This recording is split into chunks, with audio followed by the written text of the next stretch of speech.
Hey guys, Tucker here, co-host of the Portland Real Estate Podcast. Before we get into this week's show, I wanted to let you know that we're currently looking for more projects. So for any of you guys that listen to the show that may be an agent or otherwise that have a property that you're looking to sell, we'd love to hear from you. Obviously, we're looking to purchase properties that are maybe not best suited for the retail market, or maybe they need to be redeveloped. So we do renovations and we do new construction. So we could buy an existing home that maybe it smells like cigarette smoke, maybe it hasn't been updated in decades, maybe it's got some functional issues, some problems like that, or maybe it's just in an area that is best suited to take the house down, partition the lot, maybe build a couple new homes, or just build one new home in its place, and anything in between. So if you guys out there in Listenerland have anything that would be best suited selling to a development company like ours, we'd love to hear from you. You can go to our website, which is ttmdevelopmentcompany.com, and when you go there, there's a Contact Us tab. Click on that, and you can send us a message, and we'll get back to you shortly thereafter. We'd love to hear from any of you guys out there that have a property like this, and hopefully we can do a deal together.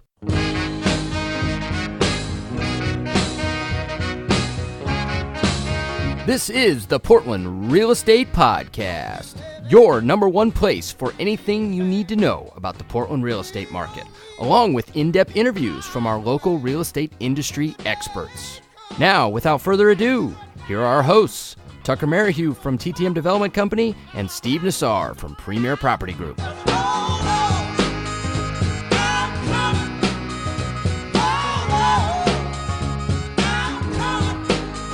What's up, everybody out there in Listenerland? This is episode 82 of the Portland Real Estate Podcast. We're back this week.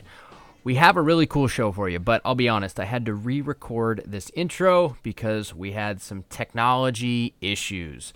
It's been 82 episodes, or this is the 82nd episode, so it's been 81 episodes, I should say, where we didn't have any technological snafus. Well, we had one, and so at the beginning of this interview, Skype decided to do whatever it wanted to do, and it lost the initial 10 to 15 minutes of our intro and our interview with a wonderful individual that agreed to come on the show. So I feel terrible for that, but it's still got a ton of great information, and I think you guys out there in Listenerland will get a great feel for our guest and his story and what it is that he does, even with the remaining, approximately half hour worth of interview that we have here. So the individual that we're interviewing on this week's show is Matt Tercek, and he's a member of Luxe Platinum Properties based out of the Lake Oswego area, which a friend of the show, Terry Sprague, who was on here, probably a year ago or so. He was one of our first guests, was on the show as well, and he's a great guy also. So he works with Terry, and they've got an office down in Lake Oswego, and the majority of his business is done in Lake Oswego, as you'll hear in the interview. But he's got a really cool story, and I think you guys are going to really dig listening to him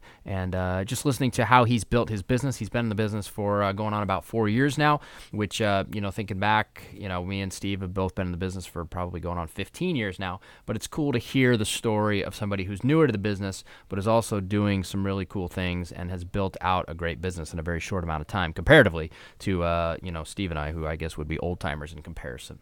So anyway, I know you guys are going to really like this interview. Again, I apologize for cutting off the first few minutes, but, I guess we're allowed to have one technological snafu after about 82 episodes, right? So hopefully you guys forgive us. One more thing before we jump into our interview with Matt that I wanted to mention to everybody who's listening. We are personally looking to hire another individual on our team here who wants to work with our TTM brand. We're looking to hire a retail listing agent and somebody who can work with a lot of the leads that we generate internally that may not fit our model in terms of buy, renovate, resell, or buy, redevelop, and build and sell. And so we get a lot of leads that come into our business each and every day that are more suited for kind of a retail listing or somewhere around a retail listing. Maybe they're not completely retail ready, but they're also not a complete fixer or a tear down or anything that needs redevelopment. And so we're looking to add somebody to our team who we can basically feed these leads to each and every day, and you can go chase them down and try and turn them into listings. And so if you're interested in that, please reach out to us. We'll put a link in the show notes page so that you can reach out to us, but you can also give us a call here at the office and talk to us. Just look us up, TTM Development Company, and we'd love to chat with you and see if it's a good fit, but we're looking to hire somebody here pretty soon. So if anybody out there is listening and it sounds like a good situation where you can work with really just a bunch of dudes in the office here that are chasing down leads every day, but we're looking to build out the retail side of our business. So reach out to us if that at all sounds interesting to you. Now, without further ado, let's get into our interview with myself, my co-host, Mr. Steve Nassar, and our interviewee, Mr. Matt Tercek. So on the columns on the left going down, we've got every listing. On the columns across the top going to the right, we've got every step in the process. And you're right. there's a lot of things you don't do on each listing, but that's okay. You just put NA on that box. At least it triggers you to remember, hey, should I do this? It triggers the question versus, flying by the seat of one's pants and trying to remember everything, which is basically freehanding every listing. What I love about systems is you create that system, even though it's just you. Then as you start to ramp up and are really, really busy, you can hire someone bring them on, and it's really easy to split up the tasks. Hey, I'm the green boxes, you're the blue boxes, and you just start going through and figuring out which jobs they're going to do, and now you're both looking at the same thing and working off that same structure. You can do that multiple times over as you add different people. Let's chat about activities you're doing consistently, Matt, to add fuel to your business here and now today. You mentioned open houses. I know from talking to Terry, he's big on open houses on high-end properties. I have learned a lot from him, and actually Joel Lewis in our office has talked a lot about that, and I've been trying to do more and more of those myself. What else are you doing to get new business?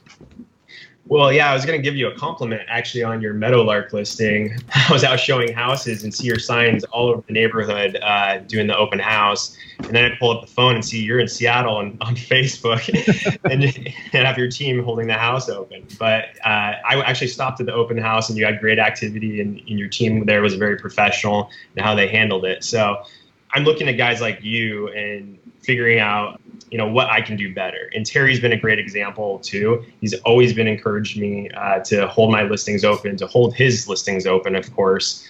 And what I've learned by doing that is how to better have conversations with potential buyers. Everyone who walks into an open house is a potential buyer. I pay $250 a lead on Zillow to have that conversation, but I can go to an open house and potentially have 10 of them. And a lot of the same principles apply. I've got to add value to that conversation. So, for instance, I took this listing in first edition. It was $575. It was a teardown, but I knew every sort of setback, what you could build, cost per foot of building, and met someone at that open house. I held this teardown open and sold them on the process of building a custom home. So we're now in the design phase with Kurt Olson, a local architect, and bidding that project out. Meanwhile, I have their house listed in West Lynn, and I just closed on a townhome with that same client. So by, I guess, aligning myself at those open houses as an expert in the real estate field, I've been able to add value. Another great way to add value is if you're doing an open house in the neighborhood, call the other listing agents in the neighborhood. Figure out how activity's been on their listing. If they have anything coming up potentially, that's always a good way to, I guess, get someone to give you their contact information and allow you to follow up with a pocket listing. So those are always good to have. I've got 2 amazing houses coming up, Matt. So I'll let you know where those are. They'll be done at the end of the summer. So, are you getting a lot of referral business now, Matt, or are you still a little? You're definitely not getting repeat business, probably yet. Which actually, that's funny you say that. This year, including a couple that are off market and currently pending, are just repeat business. So I think because of the clientele I'm servicing, they have investment properties. They like to move. They see something else, cool, shiny, a good view come up. They're okay selling it and moving. So. That's a good point. It happens. Hey, did I sell you? Did I put you into the wrong home last year? They're like, no, not at all. We just like this one better. And I know that I still did a good job because they're coming back to me and asking me to, what can they get for that house now? Hopefully it's enough to cover my fees, right? And B, how to negotiate the best deal on that house that they want to move into. So I've got a lot of repeat business, probably more so than referral base. It's a funny story, Matt. So the people, when we built our Shoot of Dreams house way back before you actually were in the business, it seems crazy now that was that long ago, but 2013, the buyers for our house, I believe their agent actually worked for Terry at the time, and they may still, I don't remember exactly which agent it was, but the point is that they bought Polish's Street of Dreams house the year before, and they saw ours, and they didn't dislike Polish's Street of Dreams house. They just saw what they liked, and they wanted it, and so they moved, and they bought ours. And then funny thing, they just reached out to me last week and they were like, hey, if you're ever selling your house that you just built, let us know because we want to buy it. Right. So it's the one you're living in. Yeah. Yeah. So it's not like these people are, you sold them into a bad house or anything like Matt said. when you have the means and you see something that maybe you like a little better, you can make it happen, you know? Yeah, I'll tell you, the promised land is coming, Matt. From my experience, around year 4, the repeats really starts to pick up, and around 5 and 6, you really start to feel it. And that, I mean, those appointments, I got to tell you, it's just night and day from, I've done a lot with Zillow, so you can relate. Those appointments, you're going, there's 4 other people, and you might get it, but you're working your tail off, you're on your A game, you're brushing your hair, you're brushing your teeth, you're listening to the rock music, pumping yourself. I'm just kidding. I think that was on a movie somewhere. But you're going there, and there's just that headwind that you're up against. Those calls that start to come in, for agents who've done a good job and really focused on the process and the experience for the clients and did a good job. Those calls are so different. I mean, just, hey, Steve, we're thinking about doing something new. Here's what we want. Can you come over Saturday and check out our place? We've done a few things since we bought it. It's just so comfortable. It's so relaxed. It's so carefree, and it's exciting. And it really adds a whole new element of momentum to your business. So get excited for that.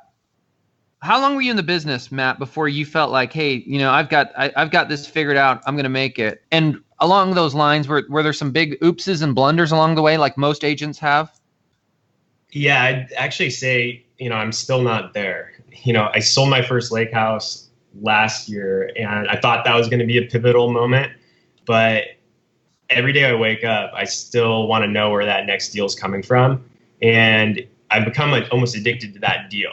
And I love the negotiation, the back and forth, and really pride myself in representing my seller or buyer in that moment. So, every day I'm constantly learning, and there's been plenty of mistakes along the way. And I can give you an example of one that happened in late 2016, where it was a new construction deal where I sold a couple. He was building before the recession, got out right in that time, like a lot of people did, and wanted to get back in the game. So I had him on a list of people who I would call for lots. And this one came up in West Lynn that was burnt down to the foundation. And I sold him this lot for $300,000.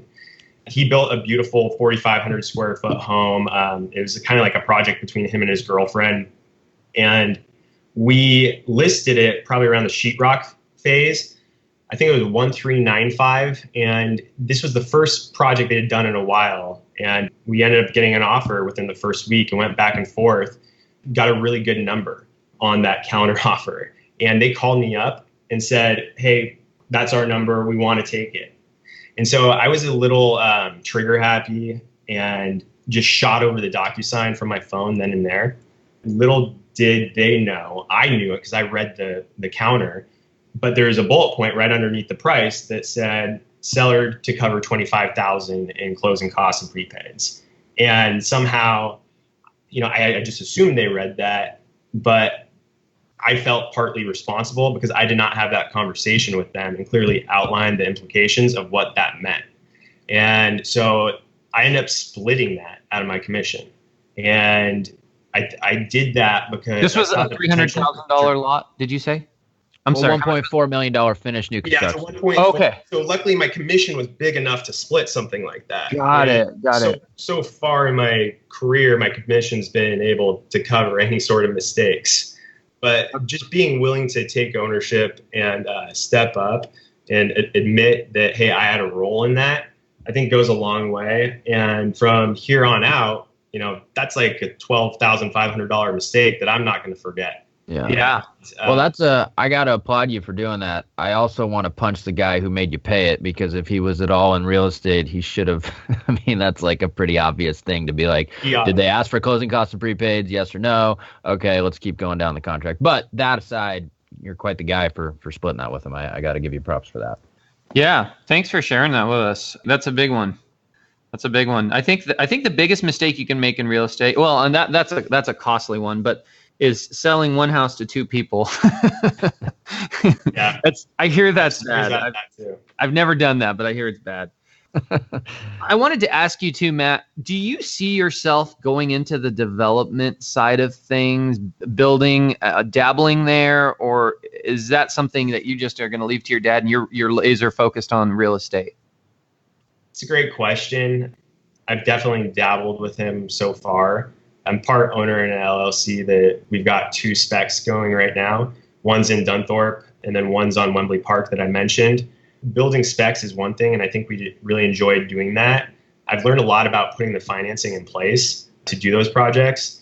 That includes some creative financing where you're doing promissory notes, finding private hard money lenders.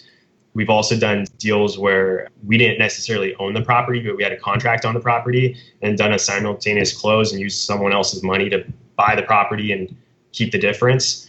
So we've gotten pretty creative on that side, as well as partitioning properties. We're doing a partition on Sunningdale right now that should finally record in a week or two. So I've learned the pains that go into that and the expense that goes into it. And then from the custom building side that my dad's handled, I've also learned that that relationship with that client who's building a house, that's like a 12 to 18 month relationship where you're constantly going through ups and downs. And I don't know if that is necessarily my goal. If we could do just purely spec or remodel stuff for investment, that would be something that I'd love doing on the side in the future. And we've done a little bit, like I said, so far.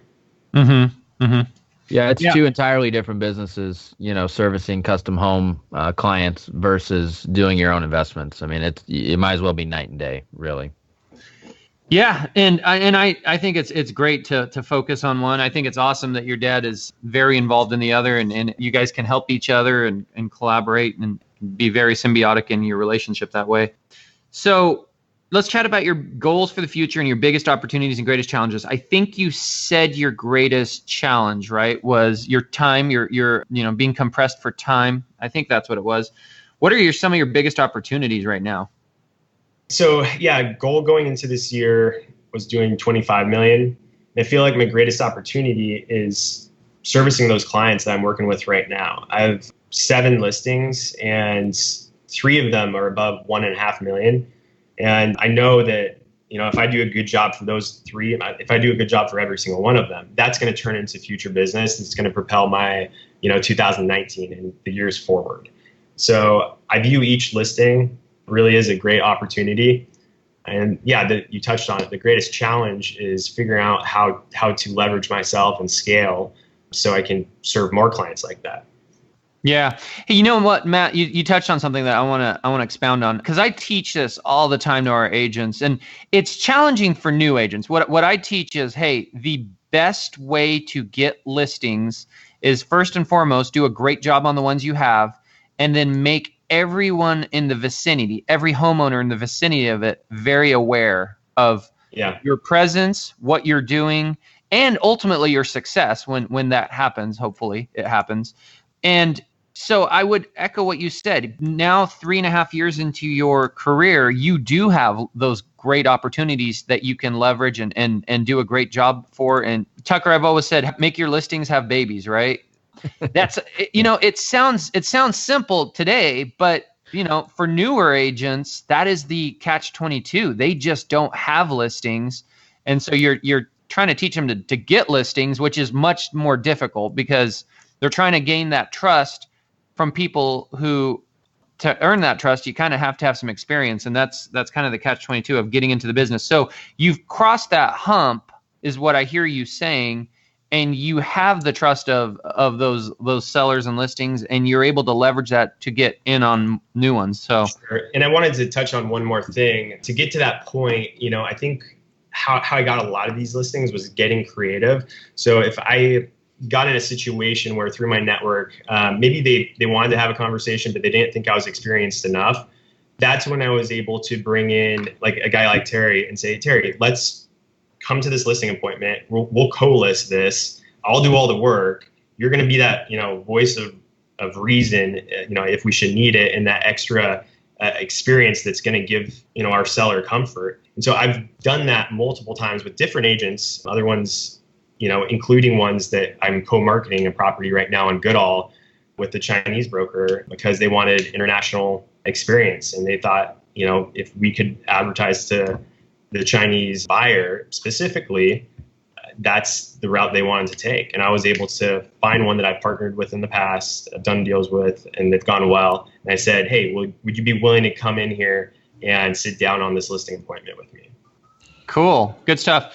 Matt, let's go on to the next question. What advice would you give to newer agents who are listening to this show?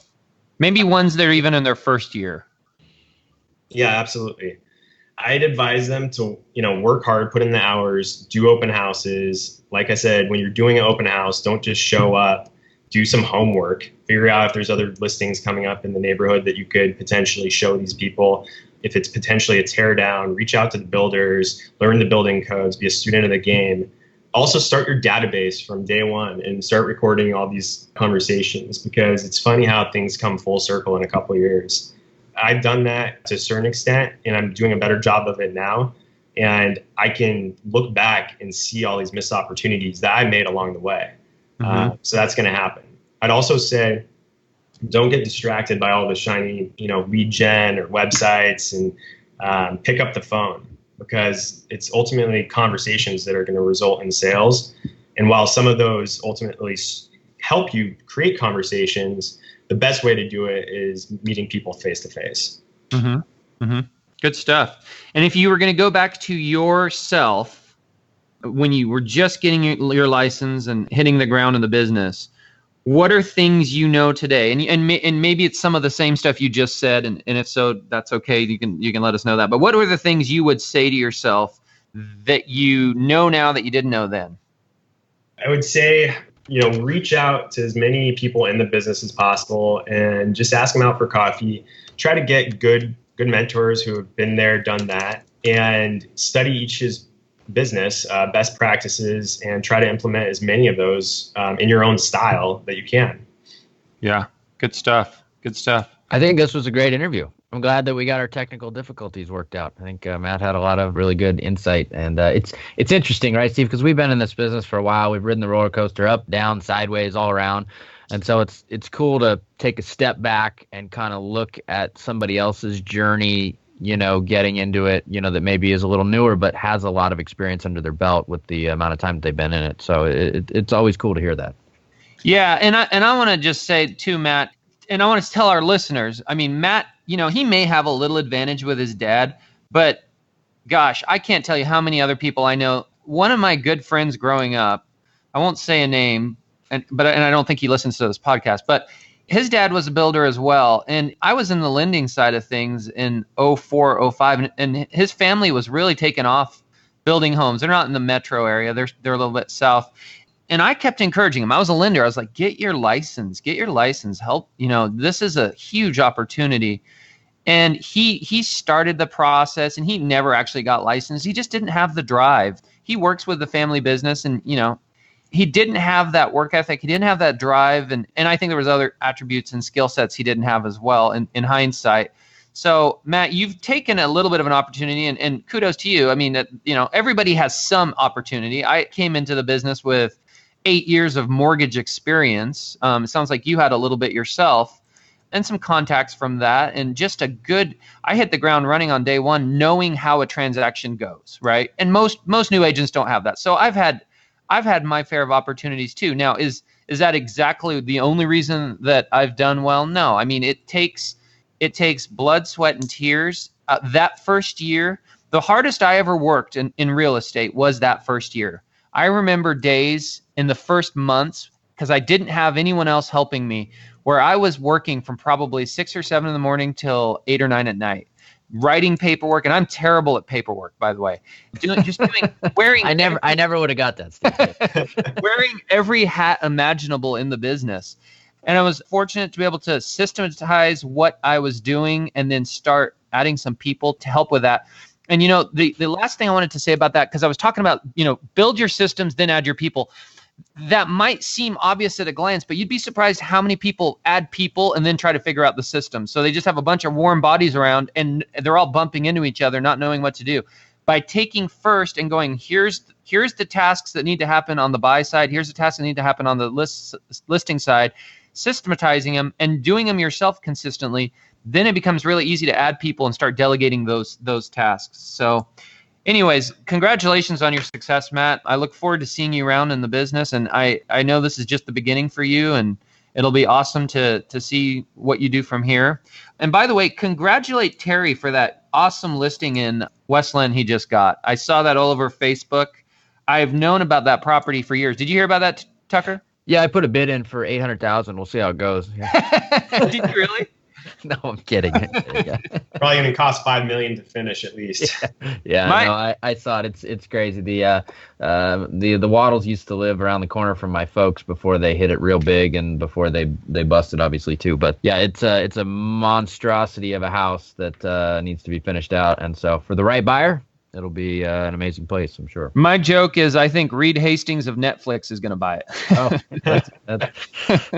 that's a good one. Yeah, so cool. Well, the show I think was an awesome one. Like I said before, Matt, it's great to hear your journey. I'm sure we will be engaged in a transaction together at some point, being that we both work Lake Oswego, pretty thoroughly. And I'm sure, Steve, with the 8 gazillion listings you have out there, maybe the few that you have in Lake Oswego, you guys might cross paths again, and you can conspire against the nasty buyers of the world that write offers and then disappear for a week and get your clients' expectations up before they rip their heart out. So, but well, thanks for joining us. Steve, any final words of wisdom or thanks for our guest? Thanks again, Matt. I appreciate it. And, down the road, I look forward to running into you, and let's swap some success stories and, things we've learned along the way. I think we could each help each other a lot. So thank you. Absolutely. Thank you for having me. Appreciate it. You bet. Fantastic. All right, guys, this is episode 82. Wrapping up. We'll see you on the next one.